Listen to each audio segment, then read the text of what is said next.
Hey guys, in this video I'm going to show you how to sign up to Skip the Dishes on your PC or laptop. If you find this video helpful, please drop a like and subscribe to my channel.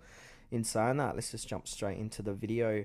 Okay, so what we need to do is open up a web browser and head on over to SkipTheDishes.com, and you'll be brought to a page that looks similar to this.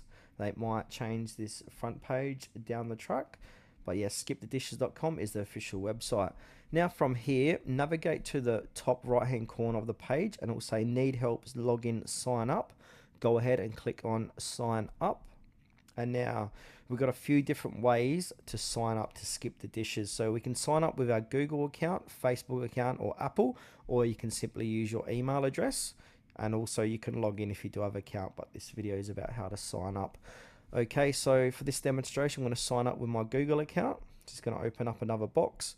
I'm going to choose my email Google account tutorial is here.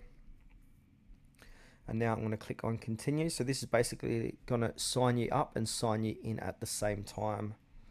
So give that a few moments to do its thing. Alright, so your information, you can change your name here. You can also put a phone number in as well.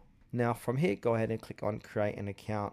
Alright, I'm going to go ahead and click on create account, and that's going to create my new Skip the Dishes account.